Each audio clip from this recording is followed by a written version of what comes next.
God is about to rewrite your story in the same place where you have experienced pain. So, once upon a time, there was a guy named Haman who had a very ugly heart. And Haman got upset with another person by the name of Mordecai because Mordecai decided not to bow to him, even though that was a law or a rule that the king made that everyone will bow to Haman. But Mordecai was like, "You're not my guy, so I'm not about to do that. I'm not about to bow to you." And instead of Haman coming after Mordecai directly, he decided to instead go after all of the Jewish people within that village. And the way that he was able to do so was he went to the king and made lies about the Jewish people. And so the king, as ignorant as he was at the time, made a declaration that on a specific date, the Jewish people can be destroyed, it could be killed. And so Mordecai was able to speak to the king and plead the case, all the good things, and the king believed him and stated that we can get rid of Haman. However, we cannot get rid of that declaration because it's already been put out there, and there's a law that once it's out there, it has to be fulfilled. So the important part that I want to emphasize is that although Haman was gone, because there was a paper saying that Jews would be killed on a specific date, by the Persian law that was signed cannot be destroyed. So what instead happened of deleting the old law, the new law was then said. The Jewish people have permission to actually protect themselves now. The same messengers who once carried bad news was now carrying great news, right? So instead of waiting to die, God gave his people permission to fight back. When the letter arrived, everything changed. The people who had been crying started celebrating. They were no longer afraid. They felt safe. And the people who expected death were now filled with joy. Mordecai, who had once worn clothes that showed his sadness and his situation, was now dressed like royalty. The entire city celebrated.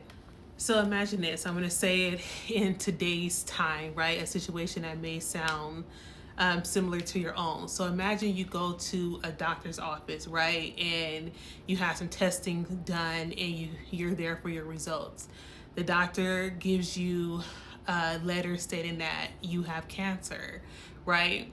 You go home, you deal with the feelings of the news that you just received. You start talking to your family, letting them know what's going on, and then you get a call from the doctor, let's say a week later, and the doctor says to you, unfortunately, I provided you inaccurate information based on whatever the reasonings are.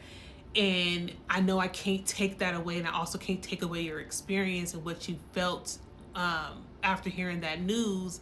But what I can tell you is that information was incorrect. You don't actually have cancer. So that's what happened in Esther. The first letter brought fear. The second letter brought happiness, brought hope. Because ultimately, let's just say there is something that the doctor saw, but they mistook it as it being cancer. But instead, the results that they're providing to you, the new diagnosis, actually gives you hope.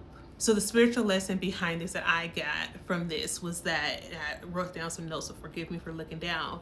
But sometimes life feels like chapter 3 in Esther, right? Someone lies about you, someone hurts you, someone tries to ruin your name, you're given bad news, right? And you also feel like your story is over. But God specializes in chapter 8. He may not erase what happened, but he can write a new ending. The same situation that brought fear can become the place where he shows his protection, his favor, and his faithfulness. I just want to end it with this. What is so beautiful about the book of Esther is that God really showed what he is capable of doing. And God is capable of changing your whole situation in a supernatural way. But instead, he does it in a way that we can understand, right? And so the same kingdom that received the bad news was the same kingdom that received the good news in chapter 8, right? And so what that says to me, he changed what was being spoken over them. That's a powerful picture of how God can redeem a situation without pretending the pain was never there. That's some beauty. And it's not just because of the fact that he's like, I'm not going to change your scenario. It's because he wants you to learn something from that experience. He wants you to feel the pain so that you can feel the pleasure, right? He wants you to feel the pain so that you're able to speak and be a witness to how good he is. Don't sleep on that. That's the word right there. Do not stop in chapter 3. Just go to chapter 8 and see what God is willing to do for you.